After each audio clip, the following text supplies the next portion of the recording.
Hi, everybody. This is Angasa with Southern Marylanders for Racial Equality, and we are here today to host a youth summit so that young people can speak their minds on the issues of race and inequality in our state and specifically in Southern Maryland. So we have a few youth here, and we're hoping that a few youth can join on the call as well. And I'll let them introduce themselves. First, we have Alondra. Hello, my name is Alondra. I am 17 and I go to La Plata High School. Okay. And next we have Akoso.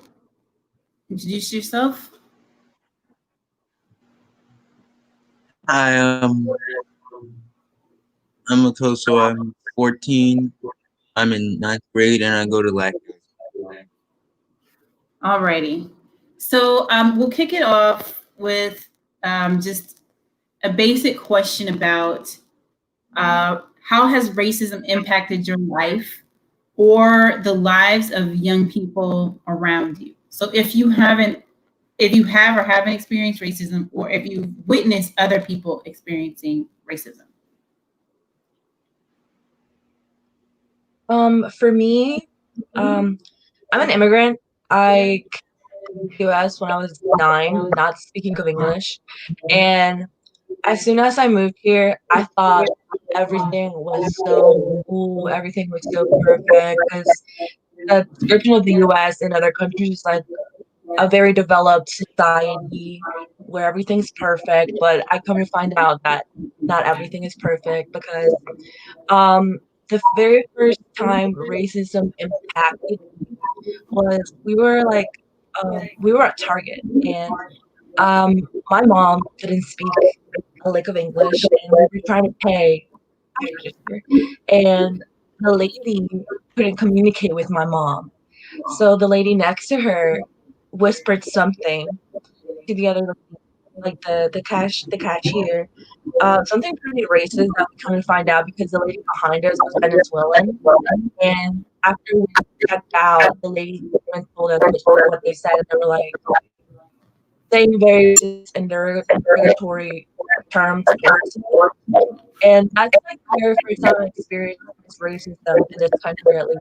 Um, it became something very common to me after the 2016 presidential election with like all the illegal immigrant jokes that came with the winning president.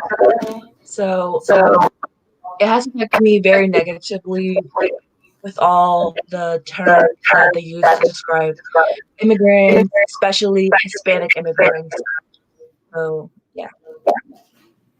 Wow. Yeah. Okay. Akoso, do you have any opinions about this issue?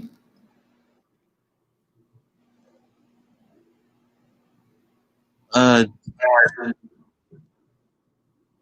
no, I can't think of anything. I don't have anything. Sorry. Okay. Well, do you see racism in the teaching, discipline, or curriculum at your school?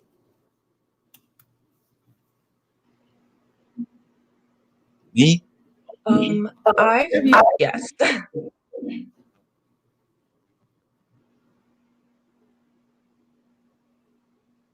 Because I feel like the history that they teach us is very much like whitewashed. They depict certain groups of people, such as Native Americans, as wild, uncivilized people, and they always like depict certain groups as like stereotypical and they don't give like the right type of definitions for certain groups in history. Hmm. Wow. And we actually are trying to work on that right now by proposing legislation to kind of review the curriculum that's being taught and make sure that it's taught accurately and with cultural fairness. So thank you for bringing that up. Um, do you feel that besides the curriculum that the teachers or the culture of the school has been fair, or do you think there's kind of specific instances where you see that things aren't equal?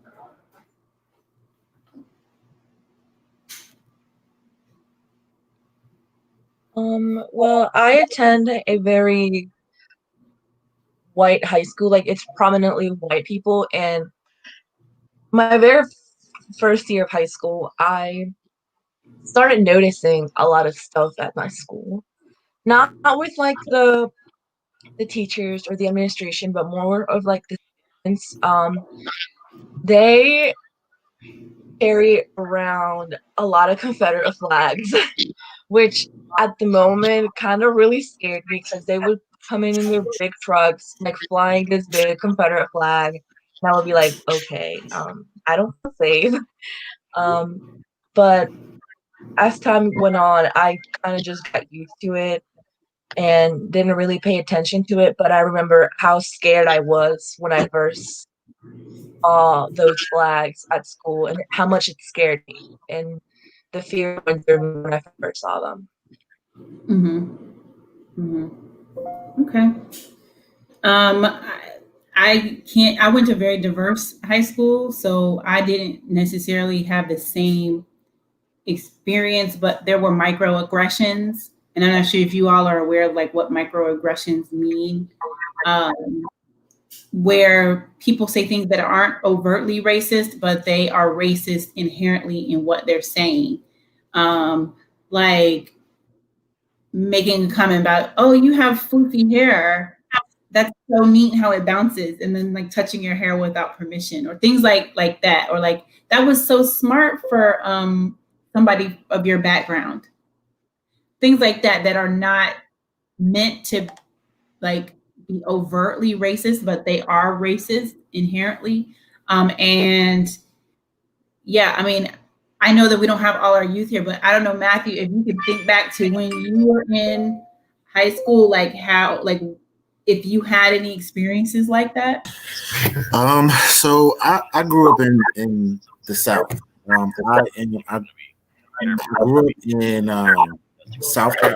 North Carolina. So when it comes to microaggressions and just flat out racism in general, like what I experienced is far different than northern, kids growing up, because racism in the South compared to racism in the North is completely different. So, my high school was about 50-50. So predominantly, 50% African American, 50% Caucasian. And to this day I have, Caucasian friends that I speak to on a regular basis. But racism in the South, where I grew up in Eastern North Carolina, it wasn't in your face racism, so it was sly, because it took a back seat in my opinion when I grew up. So you would still see the same thing where you have different individuals flying Confederate flags, or Confederate flags being on the school system, on their cars, or in their pockets, or on their watches, and things of that nature. But the flat out, I'm gonna call you out your name, or I'm gonna call you the N-word, it just didn't happen, because we grew up in the same neighborhoods, but there was an understanding that the black kids are here, the white kids are here. And that's just the nature of how we grew up. We didn't talk about it, but we knew, we had an understanding that this is just the norm. Again, like I said, where I grew up I grew up in Ada, North Carolina. Greenville is the big city that's there, and most people know it because that's where East Carolina University is. When I grew up, one of the biggest restaurants in our city, the owner of that restaurant was a KKK member. Wow. It was understood. It was known. When you would walk into that particular establishment, there were no African American people that worked in the front of that establishment for a long time. All of the African American employees worked in the back. They cooked the food. They did things in the back of the establishment. But again, that wasn't things that you talked about. It was things that was understood. So again, our the racism that I seen growing up is far different than even the racism today, because of the climate of the country and just how people, interact with people. They will just blatantly come out and tell you, "Hey, I don't like you," and you may not know why they don't. You can say it's for the color of your skin or whatever, but they just don't like you, and they'll tell you. And I didn't experience that growing up. It was covert, it was sly, it was underhanded, and it just, that's how they went about it in my upbringing. Okay.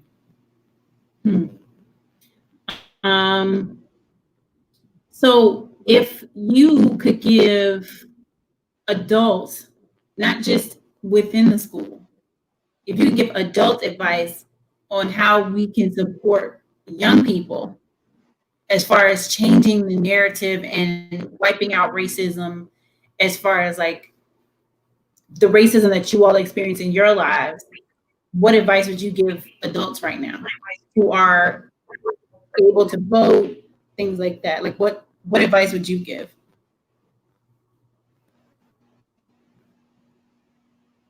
Definitely, when it comes to voting, try to vote for representatives that have a diverse background when it comes to race and racial inequality and social justice.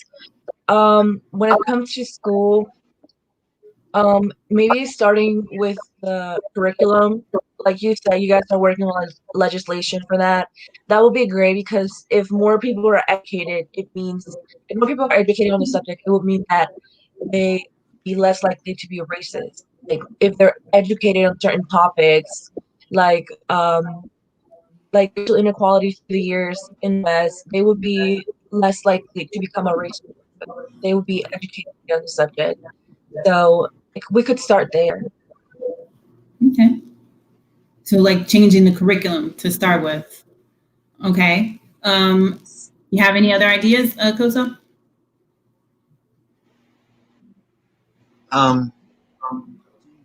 Like they like add on to what she said. I think it's kind of like I don't think it matters that much when we put in the curriculum. Those kind of people were like brought up to like hate certain people, you know? So how would you fix what's going on in their household if they're brought up that way? How do you fight against the ignorance that people are brought up with? That was kind of going to go to my next question. Like, how do you fight outside of school? Yeah.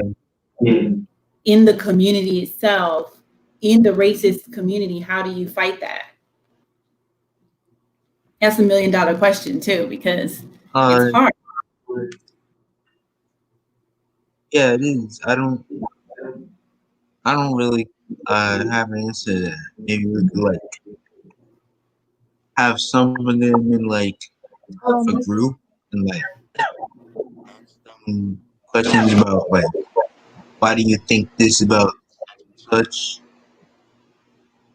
and why did you do this? Say this. That's the best thing. Why? You mean asking racists why they're racist? Yeah, like have a like some kind of group.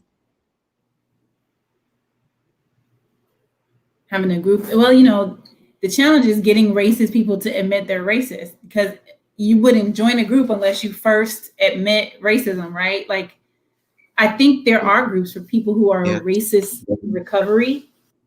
But there are very few people in those groups, and they are very spread out. So, I mean, yeah, if you could get a racist person to admit they're racist and join a group, then that might work. But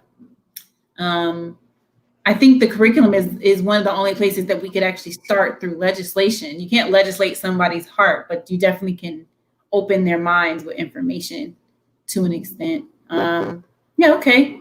My next question for you is something that Matthew, our co-chair, brought to my attention, or kind of refreshed me on, was the assignment that was given at Lackey High School in September. I'm not sure if you all are aware of it.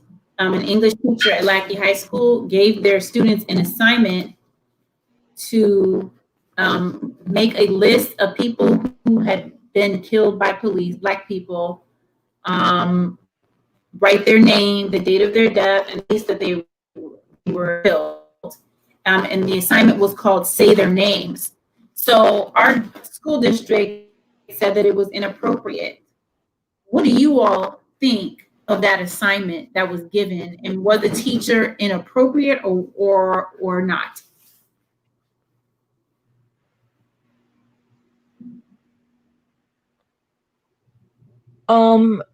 Was the assignment just to write the names of the victims? To write the name. So it says slight change of plans. Instead of doing the questions on synergy, I want you to do something even easier. An assignment I'm calling Say Their Names. List of Black killed by police sit down in Ferguson, Missouri. Their name, the date of their death, and the place. For extra credit, write a sentence or two about the circumstances of their death. So some people were on the side that said it was inappropriate to talk about police violence. Some people thought it was inappropriate just to mention the dead people. And then some people thought it was fully appropriate because students needed exposure to what was happening in the streets. So where do you all fall on that spectrum? I feel like it was pretty appropriate for the environment that we're on.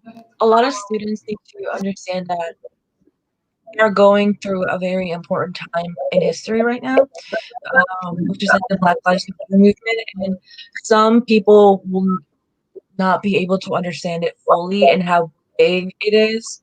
And I feel like that assignment could give people a little bit of perspective of how many victims actually are of social injustice and police brutality in this, well, at least in this country. I don't know how many he asked for, but there's a lot. Mm-hmm. There's a lot even in our state that people don't necessarily hear about. Like we hear about Freddie Gray, we hear about Corinne Gaines, but we don't hear about all of the people. Acosta, do you have an opinion? Where would you fall in that perspective of this particular school assignment?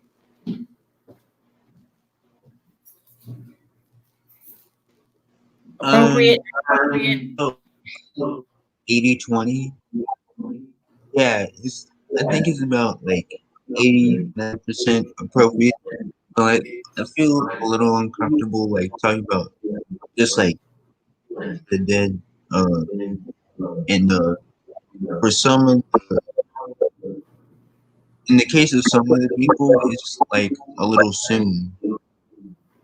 But I think it's mostly appropriate. Okay. Well, I mean, as someone who has taught history before, in the past, way in the past,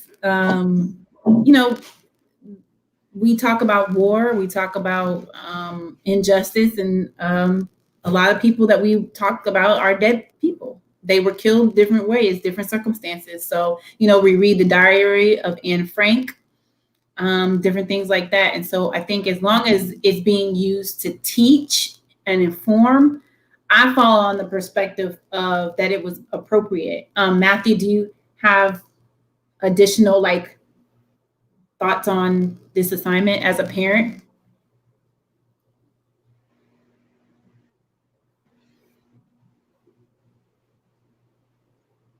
Uh-oh, he's frozen. I think he's frozen. Yep.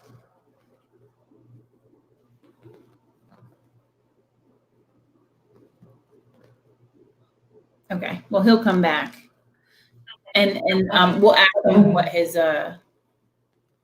opinion is. Oh, he's when he back. comes back. Okay, so Matthew, asking you if you have opinions as a parent with kids in school, what did you think about this assignment?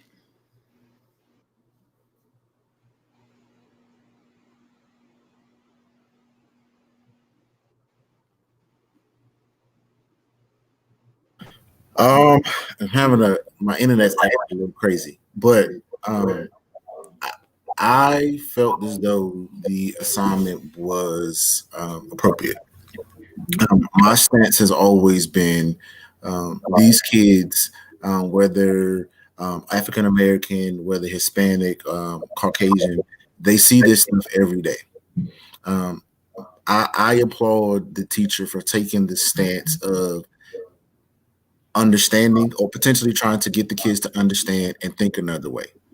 Um, and again, I don't feel as though as a teacher, you're not going to give a student an assignment and give them the answer to that assignment all in one sentence. Uh, while there may have been context that as a parent or as an outside person, we may not have seen, because looking at the email that was sent, there seems to have been some sort of discussion about the assignment. We're outside, so we don't know what that discussion may have been. But I fully believe that that teacher would have expounded upon that assignment, giving the students the chance to complete the assignment. While I'm not going to say that I understand parents' frustrations because I'm an African American parent. I have African American sons. I've grew up as an African American all my life. So my perception on life being an African American may be different than the average person. I've served in the military, so I look at things fairly different because I've seen a vast. I've seen a lot of. I'll just say it that way. So I take on life in the way that I look at things may differ from the average person. So when I looked at it, I didn't see an issue with it. Because again, these students, they see this stuff every day. They have social media and they have the context. So to ask them to do this type of assignment, I don't see what the issue is.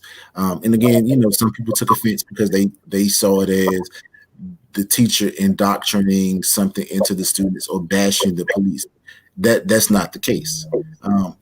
These students, these individuals, whether the outside eye may look at them as doing something wrong, whatever the case may be, the fact of the matter is they were, shot by police. We can have a further discussion about the nature of them being killed by the police, but the fact of the matter is they were killed by police. Not saying that all of them were right, not saying that all of them were wrong, but that is the underlying issue that we are trying to address and trying to shift. The killing of African Americans or people in general, unarmed or with weapons by police officers. It needs to change. It needs to be addressed, and to say that there isn't an issue within the system is an issue. Not saying that all cops are bad, because you do have good cops. My stepmother was a cop. So my sentiment towards police officers may differ than the next individual. But again, there are cops that do not need to be in the system, and changing the system, you need to change that. You need to look at the system and understand where the system is broke and how do we fix it. So I don't see an issue, or I didn't see an issue with the assignment. Okay, sounds good. And so I'm hoping that teacher maintains their job. I'm hoping that the students learn from this and that everybody who heard about the assignment learned from it too. So let me ask this while we're talking about police and violence against Black and Brown people. I'm going to read you some stats, and I want you all to tell me, as young people, what you think about these particular stats.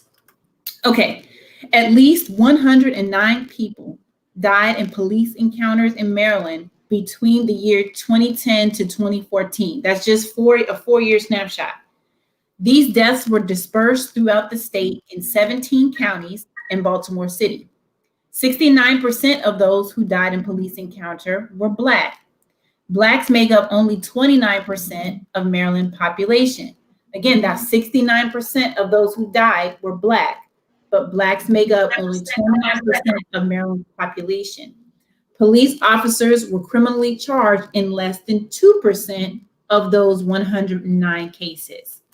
What does that say to you all as young people who are already driving age or will be driving age, who are out there in the community?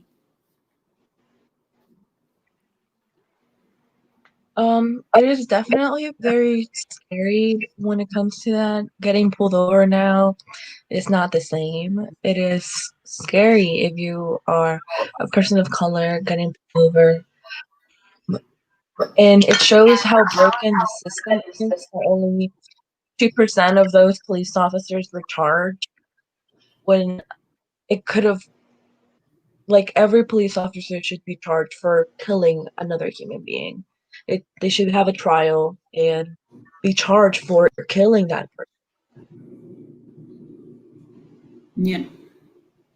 Any thoughts from you, Koso?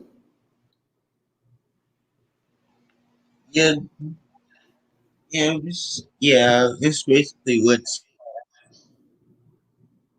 she said, really. Because, yeah, I don't have no. That was basically what I was going to say. The internet is coming like in and out. I'm sorry. You said basically that's what you're going to say? Yeah, so I don't Okay. have anything. All right. Let's see. I'm going to show you a picture, and you let me know if you know what this is. Hold on 1 second. Mm.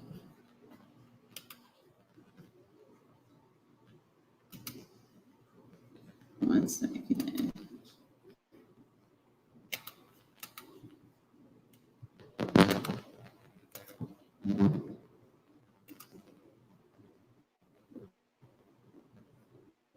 One second. Can you all see this flag? No? I'm trying to share this. It's still loading. No. We see the video call. Oh, yeah, there it is. So, in your opinion, what is this flag? Are you familiar with it? What does it stand for? That's the Confederate flag. That is a very flag that is around my school.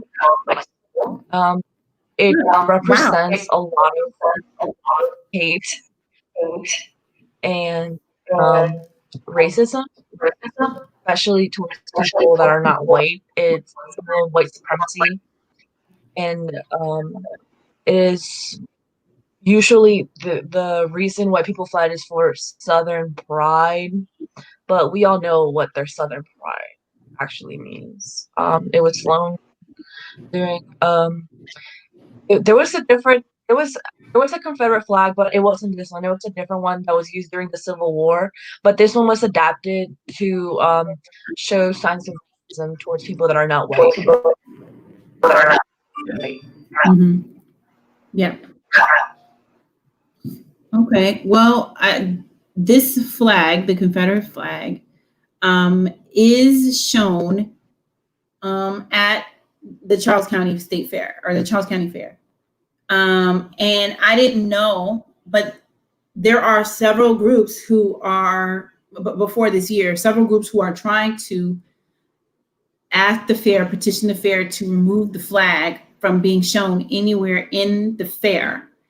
Mind you, tax dollars pay for police to monitor, to watch the fair and guard the fair, as well as just pay in general for, access to the fair. It pays, and our schools have a day off to go to the fair. We got a fair day this year, and we don't even have a fair.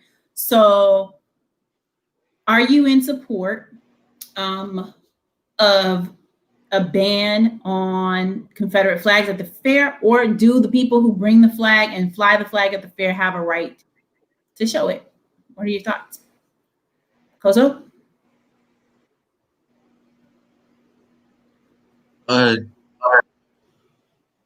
I think it. Yeah, I think it should be banned. They're talking about Southern pride, and for like a lot of these people, it's like American pride or something. But the Confederates, like, rebelled against America. That that's what they did. It would be unpatriotic to fly that around, and that's not even mentioning like the fact that the Confederates owned slaves. Right. So I don't flying that around. Landra, what are your thoughts?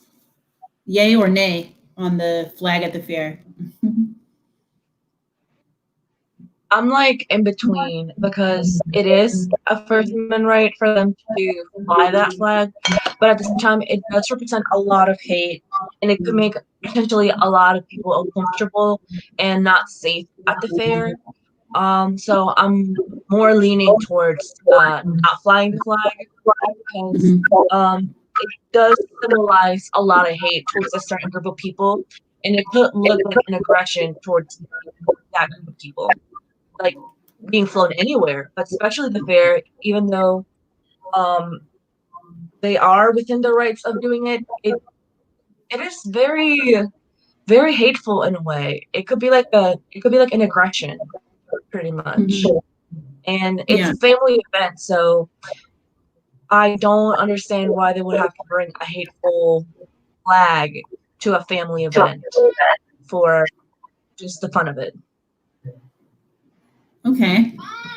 Well, I'm going to give you another one, another flag to look at and see what you think. If I can get it to come. Wait. No. Wait.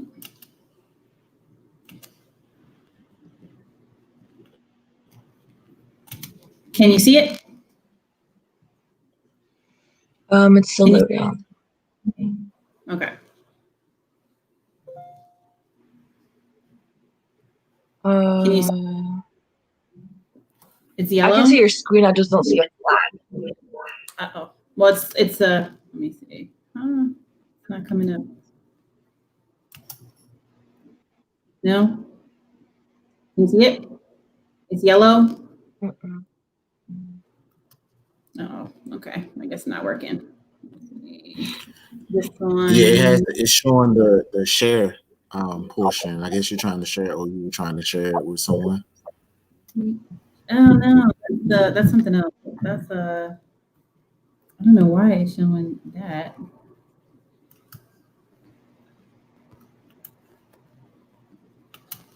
It's not what I wanted to share. Huh. Well, in any case, I was trying to share the Black Lives Matter flag. So that's kind of a yellow flag and has Black Lives Matter on it. And my point is that that flag too makes some people really upset. It's triggering for a lot of white people. And there was a young lady who walked down the street by herself in her town. I don't know if you've seen. It was a white teenager who had a Black Lives Matter sign, and her townspeople came out and literally started attacking her because she had that sign up. So my question to you is, would the Black Lives Matter flag, considering that it's triggering, also be the same? Should that type of flag be flown at the fair?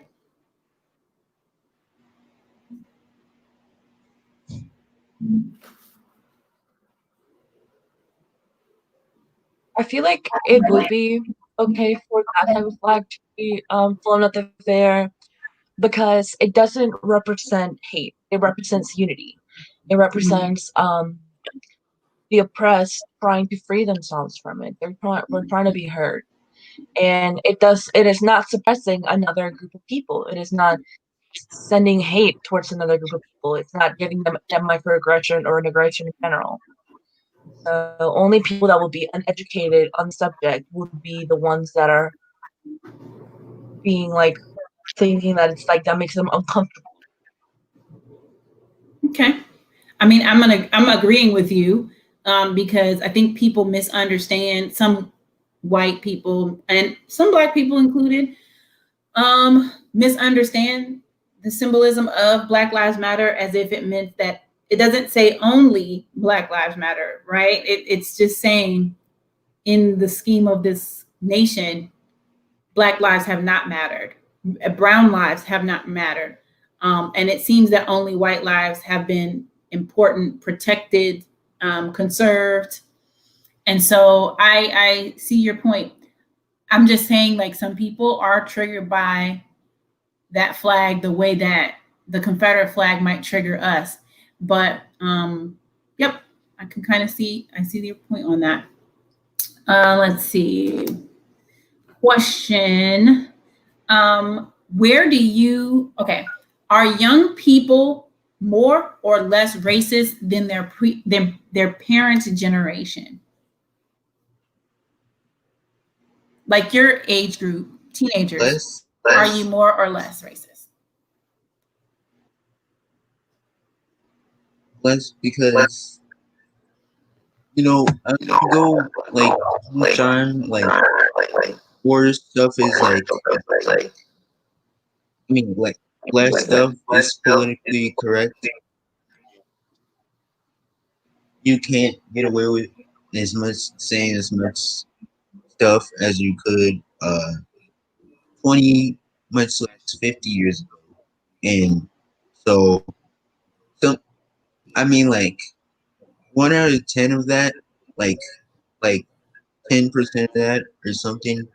Some of that is like too far and can't take stuff, but like I think most of it is good, and uh yeah, it will only go on. You think it will only go on like less and less racism as time goes on? Yes. Okay. Alondra, how do you feel about your generation versus the previous one? More or less racist? I feel like my generation is definitely less racist because we have a lot of resources that help us educate ourselves. Like Google Street, you can educate yourself on so many topics, racial inequality subjects, just by looking it up. And also a lot of our youth, like a lot of our youth, is being exposed to more, like culturally diverse, like people, like even on TV. So it might not seem like a lot, but it could make a difference on like a person. So I feel like with all like the resources we have now and this whole movement that is going on, it could make my generation a lot less racist than the generation before us. Okay. Matthew and I are in the previous generation. And I will definitely say that your generation is less racist than mine. What do you think, Matthew? I'm on the fence. It depends on the day. Some days I would say that their generation is far less racist than ours, or even the previous generation. And then some days I say that it has a tendency to be more. Because for me, what I find is the youth, they don't have the same fears that we did. And that's just my opinion. And, they don't necessarily have a fear of being caught at times, and they're unapologetically themselves. So whatever they stand on it, and they are unapologetically themselves. So if there is something that they don't like, you're going to know. If there's something that they have a distaste for, you're going to know, because what I found with their generation is they have to know why.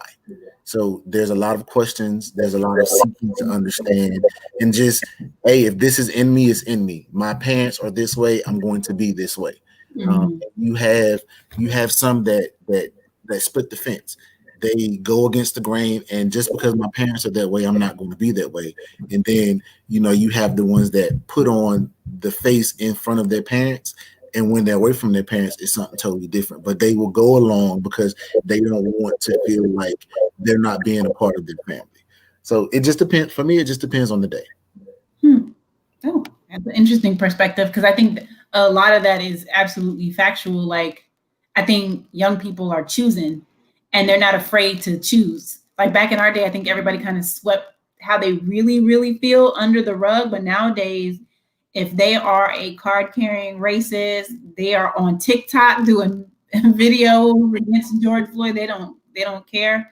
If they're supporting Black Lives Matter, like, these young folks that are on the panel, then they're outward about that too. So yeah, you're right. I think young people are less afraid. What do you all think? We definitely are less afraid to speak up about our opinions. When you guys were talking about it, saying that you guys kind of just didn't talk about it, like swept your opinions under the rug. I was like that until now. Now my parents, they think I'm literally so weird. They're like, "Why are you letting all this?" And I'm like, because I feel like it's important.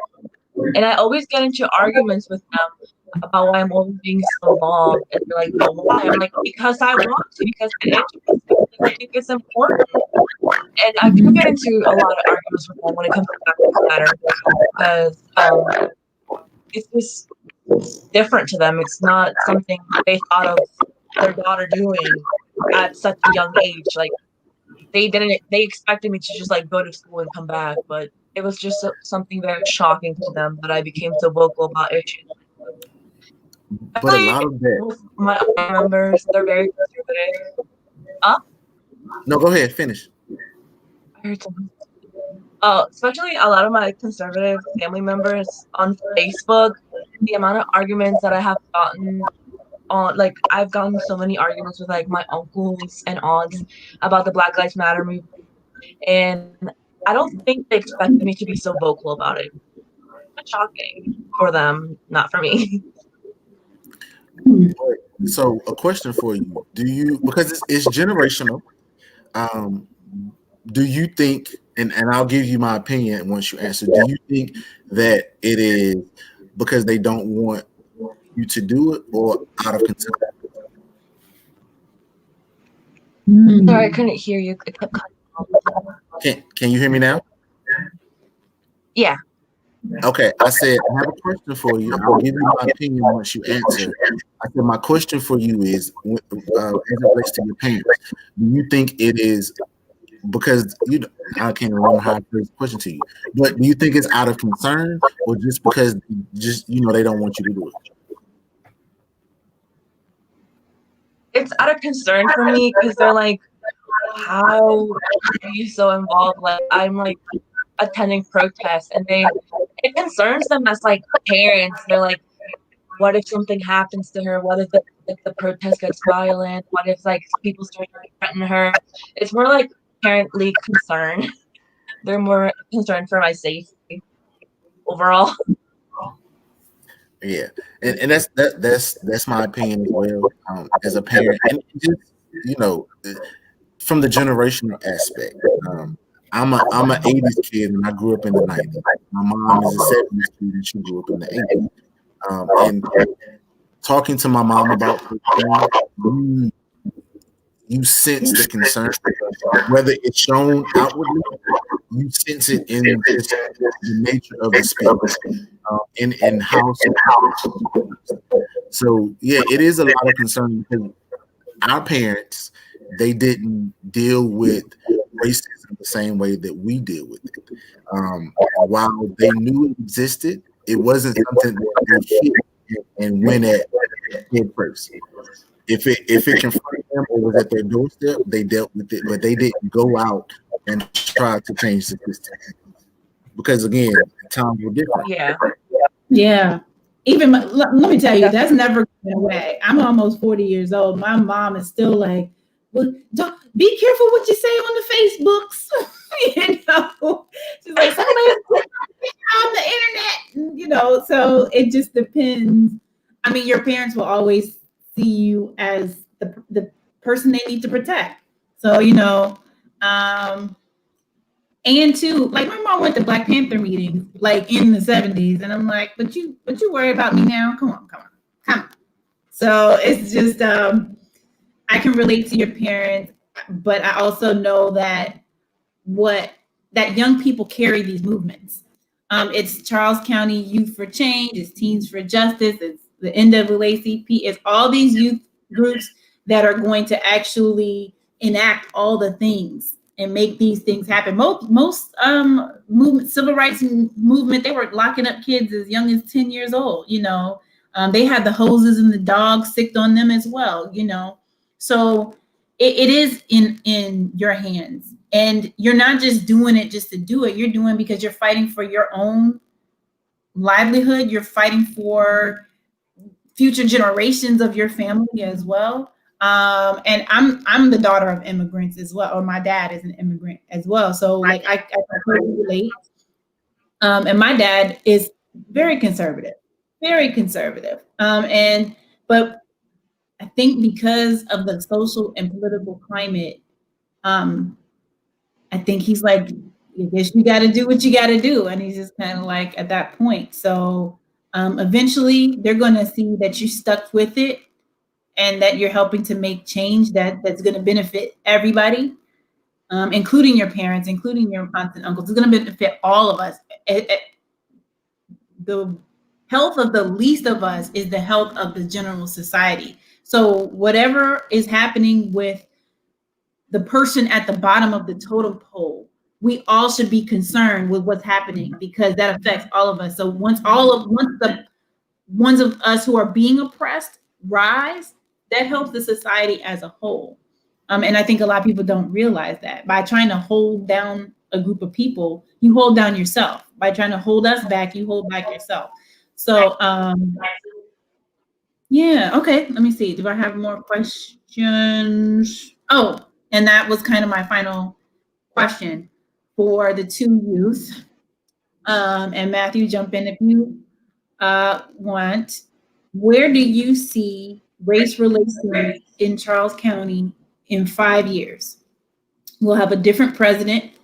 We'll have different, leaders. Everything hopefully will be different. We'll be out of Corona time. Hopefully, we'll see Charles County in 5 years. As far as race. I feel like it will be very much racially diverse. Right now, I can see that Charles County is mostly just Black and white people, but I feel like in the near future, a lot of more cultures and ethnicities will start moving into Charles County, making it like a boiling pot of cultures, and everybody will be like more aware of other people and respect other people like different than them. Like they will be more cultured in a way.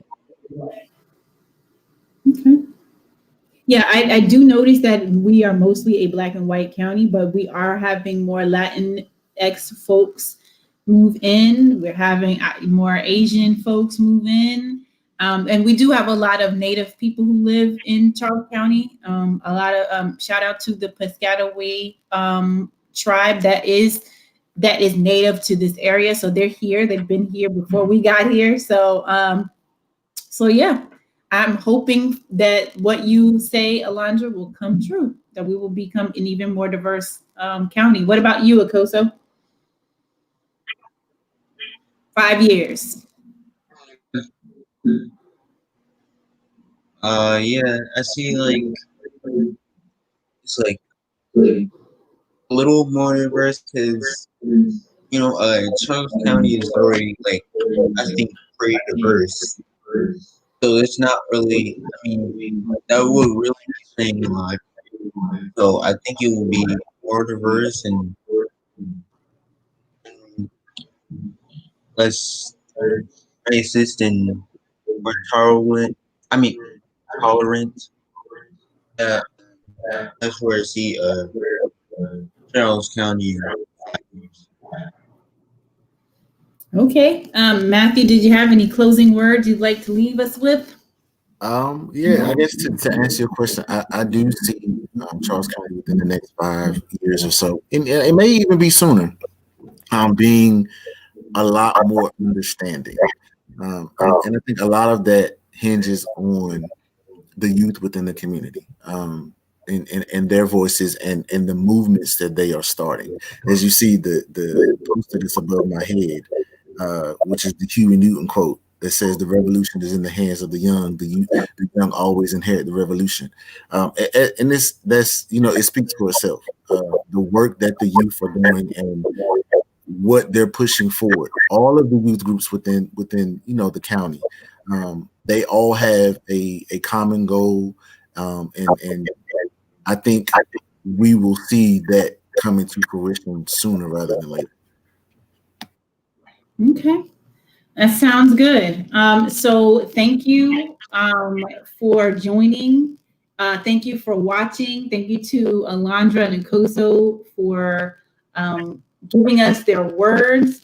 And we look forward to having more types of opportunities for young people to share their opinions. And we look forward to the work that you will do in the community. And we're here to help in any way that we possibly can. So again, thank you. All right. Take care, everybody. Thank you for having me. All right.